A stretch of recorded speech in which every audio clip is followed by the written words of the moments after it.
আজকে অর্ধেক পর থেকেই ব্লগ শুরু করলাম, কারণ ঘরে একটু সমস্যা ছিল, তার কারণে এখন আস্তে আস্তে সবাই ব্লগ আসতে যেতেছে। অনেক ভালো লাগতেছে যে সবাই ব্লগ করতে দিতেছে আমাকে। ভালো লাগতেছে আসলে। আর আমার সাব্বির অনেক সামনে এগিয়ে যাচ্ছে, তার জন্য সবাই। কিন্তু একটা কথা হলো, আনন্দের মধ্যে কিন্তু খুব কষ্টের একটি কথা। ফেরির অবস্থা খুব খারাপ হয়ে গেছে। এই একটু জায়গা যেতে বন্ধ হয়ে গেছে ইঞ্জিন। পানি অনেক বেশি আর অনেক সাবধানে থাকা লাগবে। দেখতে পাচ্ছ ইঞ্জিন বন্ধ হয়ে যেতেছে।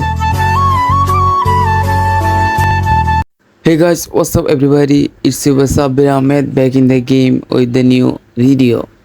ওকে, তো সবাই আজকে অর্ধেক পর থেকেই ব্লগ শুরু করলাম। তো আজকে অনেক তাড়াতাড়ি বের হয়েছিলাম, কিন্তু অনেক লেট হয়ে গেছে অর্ধেক পথেই। কিছু কাজ ছিল আর ঘরে ব্লগ করতে পারি না, কিছু কাজ ছিল সেই জন্য। তো এখন যেতেছি আগের মতোই আরেকজনের বাসায়। তো গিয়ে দেখি তার কি অবস্থা। সে যদি রেডি হয় তাড়াতাড়ি চলে যাব, কারণ এখনই হয়ে গেছে প্রায় 1:45।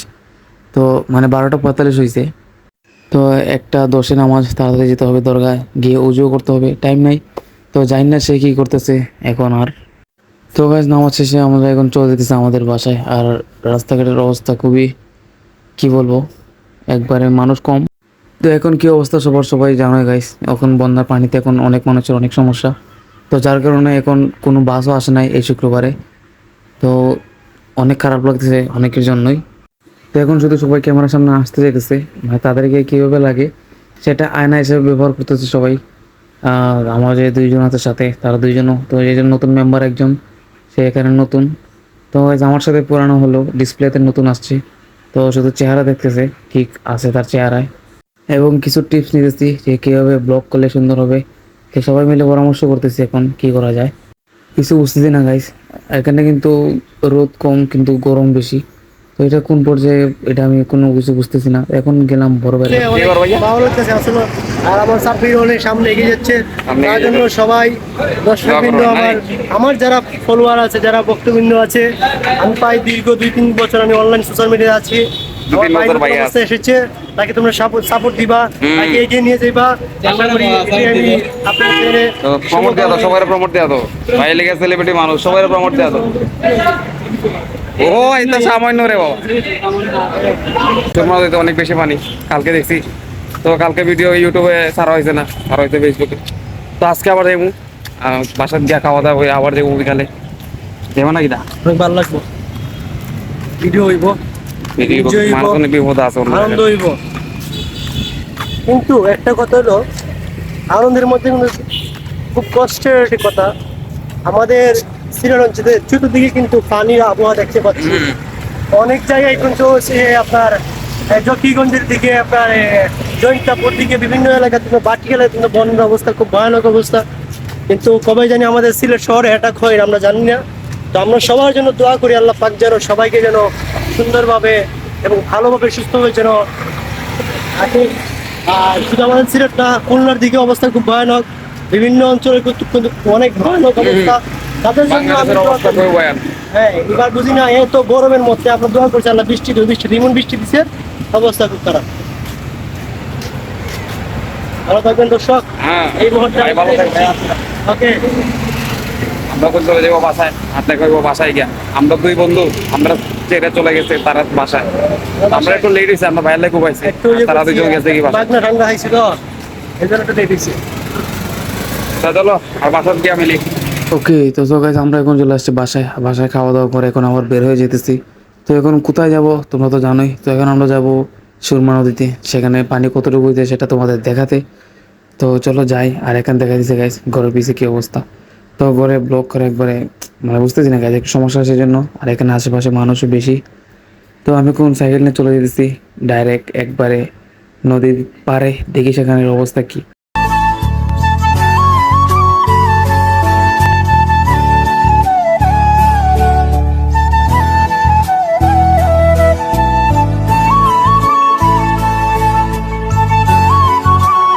অলরাইট, তো আমরা চলে আসছি সেখানে যমুনা নদীর পাড়ে, দেখি সেখানের অবস্থা কি। তো সেখানের অবস্থা কি ভয়াবহ সেটা তোমরা না দেখলে বুঝতে পারবে না। তো এই হলে কি অবস্থা যমুনা নদীর পাড়ে, স্রোত অনেক বেশি বেড়ে গেছে, পানি অনেক বেশি বেড়ে গেছে, মানে একবারে লেভেলে চলে আসছে। তো কালকে রাতকে নাকি আবার পানি একটু অনেক বেড়ে গিয়েছিলো, রাস্তার মধ্যে পানি চলে আসছিল, পরে আবার পানিটা কমে গেছে। তো ভালোই হয়েছে কমে যাওয়া। তো আজকের ভাগ্যটা অনেক ভালো ছিল, যার কারণে গাইস এখানে একটা ফেরি দেখতে পেলাম। মানে গাইস আমি এদিকে ভিডিও করতেছি, তো হঠাৎ দেখলাম ফেরি একটা আসতেছে। তো সেদিকে আবার ক্যামেরা ঘুরে নিলাম গাইস তাড়াতাড়ি। তো ফেরিটা ছোট ছিল, আর সেখানে কোনো গাড়িও ছিল না। তো ফেরিটা কিন্তু গাইস অনেক জোরের শক্তি দিতেছে, কিন্তু আস্তে আস্তে চলতেছে, কারণ পানির স্রোত অনেক বেশি। ভাগ্য ভালো সেখানে কারোর কিছু হয়নি, সেখানে কোনো ক্ষতিও হয়নি। তো গাইস সেখানে কি অবস্থা, মানুষ অনেক বেশি। আর গাইস এখন যেহেতু রোদ একটু আছে, আকাশটা অনেক সুন্দর লাগতেছে দেখতে। তো গাইস সেখানে যেহেতু আমি একলা গেছি, সেখানে আর কোনো ফটোশ্যুট করতে পারি নাই, জাস্ট ভিডিওটা করলাম আর কয়েকটা সেলফি নিলাম, আর কিছুই না। তো এটা হচ্ছে গিয়ে সার্কিট হাউস, যেখানে প্রধানমন্ত্রী আসলে থাকে। আর এই এলাকা অবস্থা, মানুষ আস্তে আস্তে, শুধু মানুষ আসতেছে আর আস্তে আস্তে ভিড় হইতেছে। তো এই জায়গায় পুলিশও আছে, কোনো সমস্যা নেই। এখানে পানি অনেকে দেখতে আসতেছে, আর অন্যদিকে এই পানি অনেকের সব কিছু নষ্ট করে দিতেছে। তো গাইজ অনেক জিনিস অনেকের জন্য আনন্দ, অনেকের জন্য দুঃখ বয়ে আনে। তো সেটাতে কোনো কিছু বলার নেই, কারণ এটা সব উপরে থেকে আসে। তো এখন আমি যেটা দেখাইতেছি সেটা হলো ফেরিটা। মানে গাইজ অনেক ঘন্টা লাগছে, অনেক ঘন্টা, মানে গাইজ একটু দেরি হয়েছে এখান থেকে এখানে আসতে। তো নর্মালি যে 4-5 মিনিট লাগতো এখানে আসতে, তো সেইখানে 20 মিনিট লাগছে এখান থেকে এখানে যেতে। তো দেখতেছো লাগে এক জায়গায় স্টপ হয়ে রয়েছে, কিন্তু স্টপ হয়েছে না, মানে এটা আস্তে আস্তে যাইতেছে।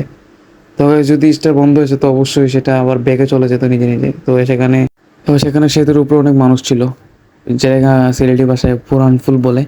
তো এই পুরান ফুলের উপর থেকে অনেকেই দেখতেছে গাইছে, অনেক মানুষ সেখানে। তো সেখানে তো বড় গাড়ি বন্ধ, রিক্সা বন্ধ, সেখানে শুধু 2 চাকা আর মানুষের চলাচল, আর কোনো কিছুই না। তো গাইজ আমি শুধু এটা জুম করে দেখাইতেছি কি কষ্ট করে সেখানে যাইতেছে। তো সেখানে মোট 4-5 জন মানুষ ছিল সেই ফেরিতে। তো ফেরিতে কোনো গাড়ি ছিল না। তো এটা তো গাইজ দেখে ফেরি মনে হয়েছে না, মনে হয়েছে যে এটা কোনো কিছু তুলে মাটি থেকে। একদিকে নৌকা, একদিকে ফেরি, যদি কোনো সংঘর্ষ হয় তো গাইজ কোনো কিছুই না, কোনো সংঘর্ষ হবে না, কারণ ফেরি এক সাইডে দিয়ে যাইতেছে। তো আমি সেখানে অনেকক্ষণ ছিলাম, অনেকক্ষণ থাকার পরে গাইজ আর ভালো লাগে নাই, চলে আসছি। সময় যত হইতেছে অত শুধু মানুষ বাড়তেছে, অনেকখান থেকে মানুষ আসতেছে, এবং সেখানে পুলিশও আসে। তো অনেকে বলতেছে ইন্ডিয়ার পানি ছেড়ে দিছে, সেই জন্য পানিটা বেড়ে গেছে। তো ইন্ডিয়ার পানি ছাড়ছে খাই সেটা অবশ্যই। আর কয়েকদিনের ভিতরে কিন্তু বড় বন্যা হবে সিলেটে, সেটা কিন্তু অনেকেই বলতেছে, এখন সব জায়গায় দেখাইতেছে। তো সব কিছু নিয়ে রেডি থাকো, এটা একটা মানে বলে রাখলাম। তো গাইজ আমার সব কিছু তোমাদের দেখানো শেষ। আই হোপ তোমরা সব কিছু বুঝেছো, পানি কতটুকু আর কতটুকু নাই।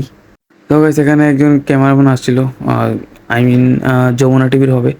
তো সেখানে মানে রিপোর্ট করতেছিল। তো আমি সেখান থেকে চলে আসছি তাড়াতাড়ি, কারণ আমার কিছু কাজ আছে সেই জন্য। তো সেখানে দেখছো কি অবস্থা, তো সেখানে অবস্থা অনেক বাজে, শুধু এখানে না গাইজ, অন্য জায়গার অবস্থা কিন্তু অনেক বাজে। তো সবাই গাইজ যতটুকু করে সাহায্য করা উচিত। তো গাইজ আমার তো নাই, তাহলে আমি সাহায্য করতাম। তো কি আর করার। তো গাইজ আজকের জন্য এতটুকু ভিডিও ছিল, তো যা পারছি দেখাইছে গাইজ। তো আই হোপ ভিডিও তোমাদের পছন্দ হয়েছে, অ্যান্ড পছন্দ হলে অবশ্যই গাইজ লাইক কমেন্ট শেয়ার করে দাও, অ্যান্ড তাড়াতাড়ি চ্যানেলটা সাবস্ক্রাইব করো গাইজ। তোমরা যদি এখনো চ্যানেল সাবস্ক্রাইব না করো, তোমরা এখন কী করছো গাইজ, তাড়াতাড়ি যাও গিয়ে চ্যানেলটা সাবস্ক্রাইব করো, অ্যান্ড সব জায়গায় ফলো দিয়ে আসো, ইনস্টাগ্রাম, ফেসবুক, টিকটক, সব জায়গায় যাও গাইজ, সব জায়গায় ফ্যানবল বিডিতে জয়েন করো। I hope you guys enjoy this video. If you guys did, make sure subscribe my YouTube channel, and I see you guys in the next video. Stay safe, dude, and আজকের জন্য bye, and দেখা হবে নতুন কোনো ভিডিওর সাথে। তো guys তাড়াতাড়ি 1K লাইক করে দাও গাইজ তাড়াতাড়ি, আর সবাই সাবধানে থাকো। তো আজকের জন্য বাই।